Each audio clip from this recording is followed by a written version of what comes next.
Tinanggal natin tapos tinabingin natin siya. May tumulo po. Ito po yung kalawang na yan. Ito po yung kanyang mga kasama yan mga idol So yung mga idol natanggal na po natin yung kanyang float valve. Float valve, yung floater. Ayan. Pero yung kanyang float valve ay nandiyan pa po na iwan. Matigas. Ayan hindi mahila-hila. So yun. So hindi talaga andar Yun, so wala, pumapalya. Pinagpapawisan ako kasi 10 beses na kickstart bago umandar. Kaya ganyan yung nangyayari. Okay. So ang gagawin natin,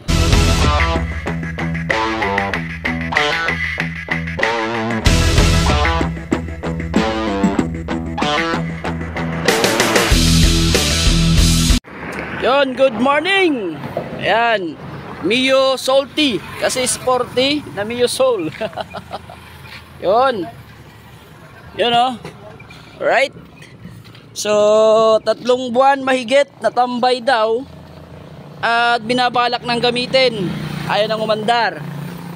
Tingin ko kinaruwas siya, malinis kasi flashlight. Yan, so malinis po yung loob, siguro kinaruwas. Ayan, kinaruwas, nilinisan bago pagawa sa atin, Yun, so gagamitin na sana, hindi na umaandar. Pero nung natambay to, umaandar daw, sabi ni Idol. So titignan natin kung ano yung problema nito. Yan, so medyo may customer pa kasi tayo kaya papasok natin yan dyan mamaya. Okay? So, pasok natin yan at update ko kayo kung ano yung problema nito. Okay? So gawin na natin yan. So yung mga idol, tignan na po natin yung kalagayan ng Mio Salty na ito, So yung kanyang odo nasa 50 mahigit na, 55.92 yung kanyang tinakbo. Yun, so medyo malayo-layo na rin yung tinakbo nito. Ayan, so okay pa naman. Kung mapapansin nyo, nilinis talaga nila. So tingnan natin yung sitwasyon kung bakit ay ito mag-start. Una, walang karga yung battery. Tignan natin dito, baka di nakakabit yung battery. O baka putol yung fuse. Yun, so ito naman yung una nating titignan kasi kicker naman to mga idol, May kickstart, okay lang. So di nakakabit. So wala namang spark na nangyayari. So try natin i-kickstart muna.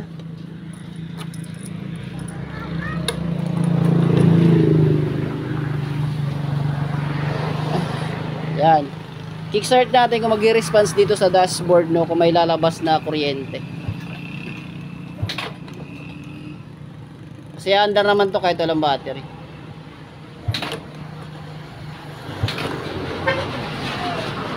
So hindi umiilaw yung ating dashboard.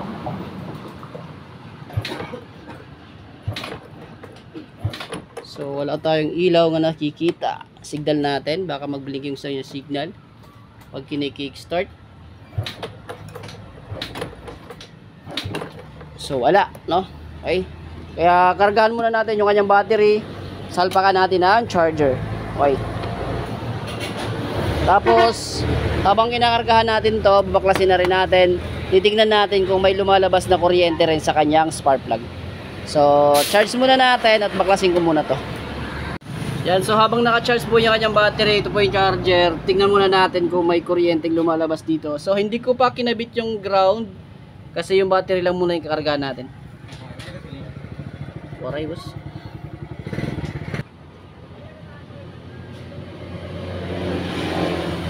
So yun, tignan muna natin dito sa kanyang spark plug cap kung ano yung sitwasyon. Naka-tape. Tignan natin. Yun, basa. Basa yung spark plug. Basa yung kanyang spark plug cap. So dahil nga kaya sinabi ko kanina, sure ball tayo na ito ay kinarwash. Nilinis. Dahil nga sa nakatambay na tapos nagpasya na si tropa na gagamitin kaya wala ng kuryente. Walang kuryente. Hindi na umandar yung kanyang gagamitin. So check muna natin yung kuryente. Kaya baklasin natin to. Grabe, basa oh. At kinakalawang na rin po yung loob ng kanyang spark plug cap. So papalitan natin to. Pero bago yun, tingnan muna natin yung kuryente. Kasi pag ganitong kinakalawang na po sa loob mga idol, yung kanyang spark plug cap, ay namamalya na po yung andar niyan.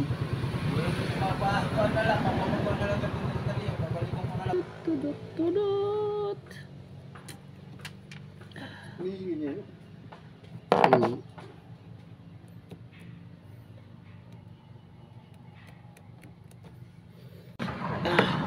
So yun, try muna nating balatan kasi napakalayo na po ng agwat to. Yun po, pwede pa yan. So try natin to kickstart at tingnan natin kung may lalabas na kuryente.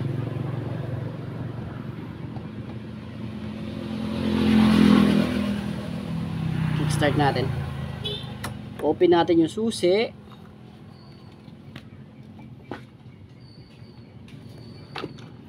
So take note yung battery, hindi ko pa kinakabit dyan ha.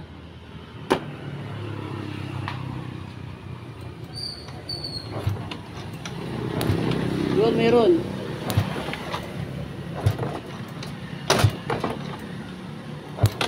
Meron. Yun. Okay, meron. So may kuryente siya. One down, okay siya. Ito yung muna papalitan natin. Tapos sure ball ako, drain na naman na, sabi ni tropa, nag-drain na naman sila ng gasolina. Kaya so sana malinis yung kanyang karburador. Pero dito muna yung check natin yung kanyang spark plug, no? Tapos magpapalit muna tayo ng spark plug cap kasi ayan o, grabe na yung kalawang sa loob. Ayan. So magkakaroon na po dito ng loss connection dahil po sa kalawang. Okay, so palitan muna natin to. Tapos tingnan natin kung may kuryente pa yung nakakabit na spark plug. Okay, tanggalin muna natin. Bilisan lang to.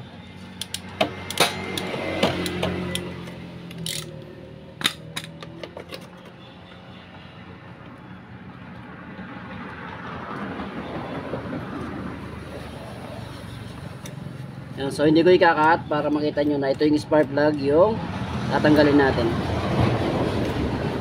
Okay, so yun po yung isa ng spark plug, no? Ilagay ko muna. Yan ha. Langkat yan mga idol. Tapos ito na po yung bagong spark plug cover.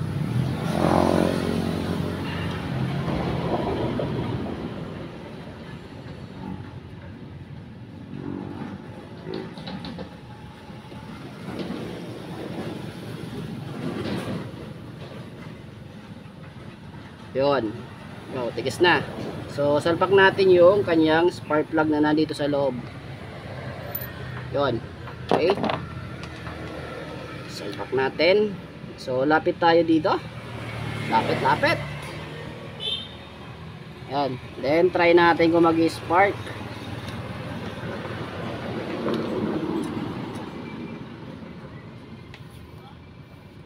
Try kickstart.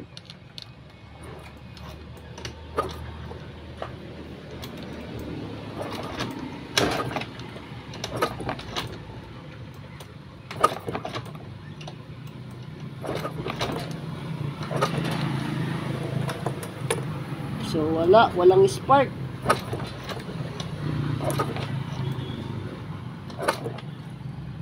May nakikita ba kayo? Yun. So walang spark, no? At kung mayroon man, napakahina. Kaya palitan natin ng spark plug.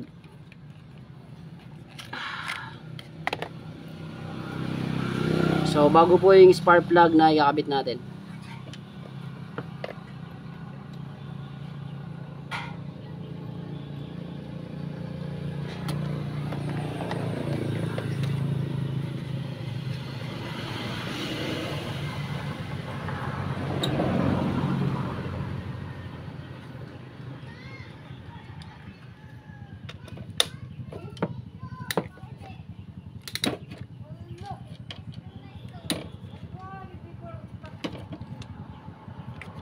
Okay, salpak natin. So may konting problema lang ako dito. Maiksi na po yung tension wire. Ayan. So dudugtungan ko muna to mga idol, no. Ayan, no. So medyo maiksi na po yung kanyang tension wire. Ayaw na pong pumasok na maayos. Kaya dudugtungan ko na lang muna to ng medyo mahaba. Okay. So ayan, nadugtungan na po natin at nasalpak na po natin. Try natin to panda rin. Kickstart muna natin.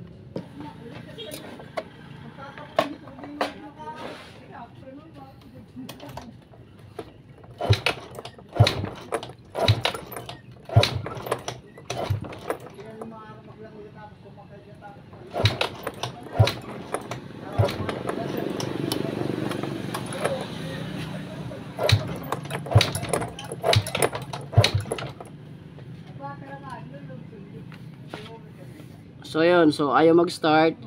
Next na gagawin natin, check natin yung kanyang carburetor. Okay. Ito nga pala yung kanyang ground. Salpak muna natin. Ayan. So wala talagang connection dito sa harap.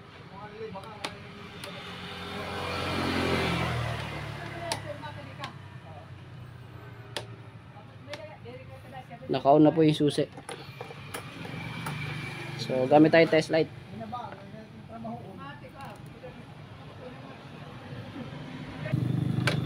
So silpakan naman natin ang test light mga idol. Yan, may kuryente na. On na natin. Yun, so may register na po sa kanyang panel. Umiilaw na po, no?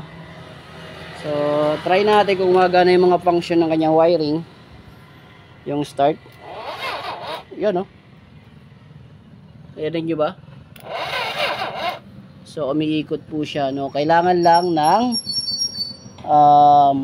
magandang kapit ng negative at saka positive. So lilinisan muna natin ito, yung mga terminal na yan mga idol, para maganda po yung pasok ng kuryente. Pero bago yon, lilinisan muna natin yung kanyang carburetor. Babaklasin muna natin to. So yung mga idol, nabuksan na po natin yung kanyang carburetor at kita nyo naman na ano yan, may tuba. May kulay red, may patay na gasolina. Ayan. Ayan, o. Okay. So yun po, nung tinanggal natin tapos tinabingin natin siya, may tumulo po. Ito po, yung kalawang na yan. Ito po yung kanya mga kasama yan mga idol, oh. Ayan, dyan po galing yung kalawang na yan. Dito po yan sa loob.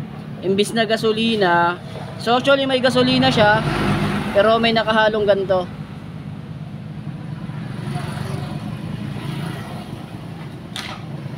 Yun.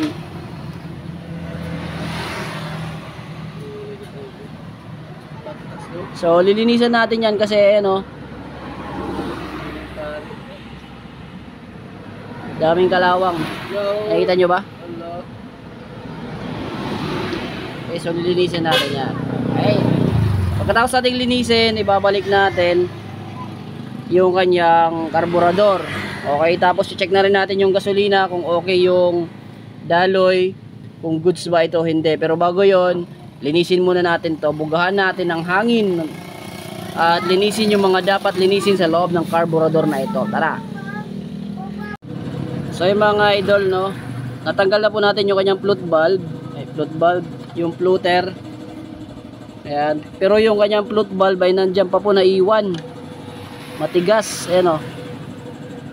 Hindi mahila-hila. So kailangan natin to ng dahan-dahang paghila kasi stuck up po siya, no? Ayaw na pong mag-open. Kaya yun din yung dahilan bakit ay pumasok ng gasolina. Okay, so gagawin natin, dadahan-dahanin natin yan tanggalin. Tapos linisin natin yung air, yung kanya mga jettings. Okay, so tanggalin ko muna to. So yung mga idol, nakapansin nyo ba yung kanyang diaphragm sa loob? Yan o. Natanggal po yung lock. Okay, hilahin na po natin. Yun o. Yun. So hindi talaga andar, no? Maraming naging komplikasyon. Marumi po yung gas. Yung kanyang carburetor marumi, tapos ito natanggal yung kanyang lock, no? Yan, so ilalak natin na maayos. So ayun, no, mayroon na po siyang gas, may kuryente na po. Ngayon check natin yung kanyang compression. Buksan ulit natin yung spark plug.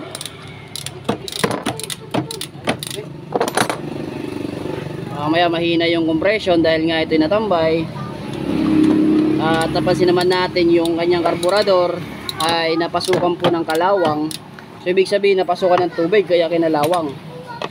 Kaya check natin yung compression kung nasa good condition ba ito.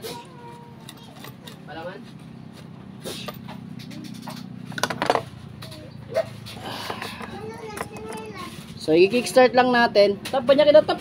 Ay kuya. Kickstart natin.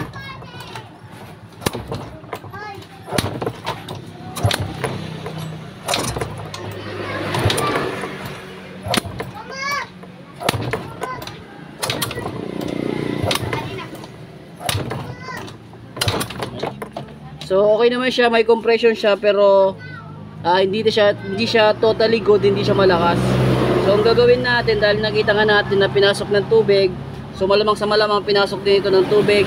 Kaya kapasiritan natin ng langis o kung ano yung ginagawa nyong nakasanayan nyo na lubricating na ginagamit para dumulas po yung ating piston. Pwede tayo gumamit ng gasolina, haluan ng langis, WD-40, oil, no?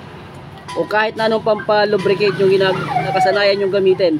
So dito ginagamit lang natin oil, no? Kasi yung oil kahit pumasok pa sa loob ng langis o sa loob ng engine ay okay lang. So ayan, no, naayos na po natin yung kanyang compression. Nalagyan natin ng oil. Tapos nalinis na natin yung karburador. Okay na yung kuryente. Okay na yung tatlong malagang bagay, yung oil, yung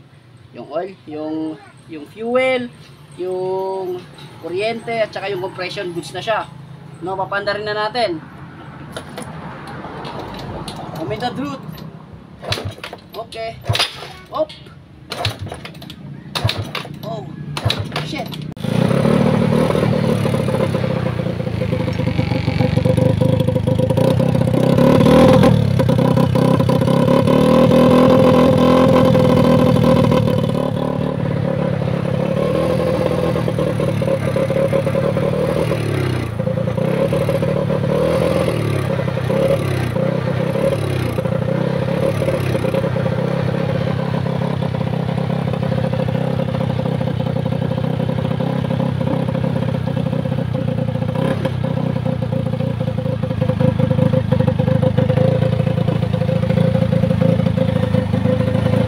Okay, so ayan muna natin siya umaandar para ma-practice po yung kanyang bore, no? Ayun. Alright. Yan, para ma-warm up mo yung kanyang head. No, sana makuha natin sa warm up at saka sa pagpapadulas para hindi na po tayo magbaklas. Okay? Okay na siya mga idol pero namamalya. So try lang natin ayusin yung kanyang carb. Baka madala pa sa carb. No, pag hindi natin makuha yung pamamalya niya, ay mapipilitan tayong baklasin po yung head kasi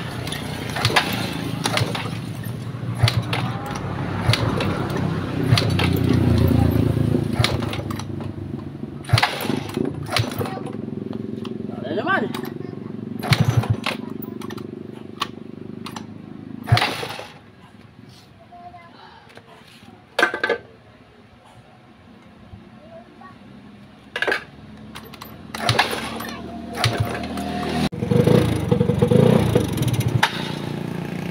Yun, so wala, pumapalya. So kailangan talaga natin yan baba. Tignan po yung kanyang makina.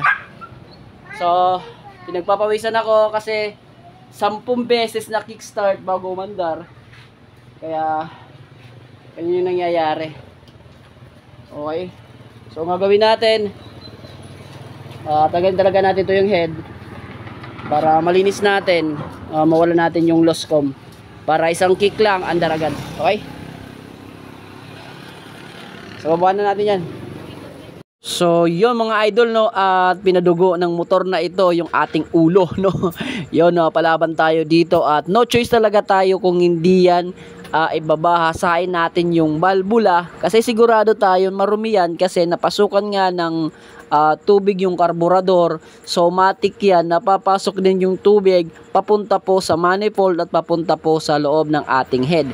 Kaya, kailangan natin yan i-regrind, hasain, tignan natin kung ano yung problema, kung gaano kalala yung damage sa loob. No, umaandar naman siya pag nilolubricate natin ng oil. Ayan. So, dito lang muna yung video natin mga idol, mga tropa. Sundan nyo po at ipapakita ko sa next video kung ano yung problema nito, bakit parang kabayo to tumakbo, no? O tumakbo, umandar at napakahirap paandarin. O men, kailangan pang ilubricate para umandar. Ayan, so dito lang muna tayo mga tropa. Peace out muna. Bye bye. Maraming salamat po. Ingat. Yan, shoutout po sa inyong lahat. Bye bye.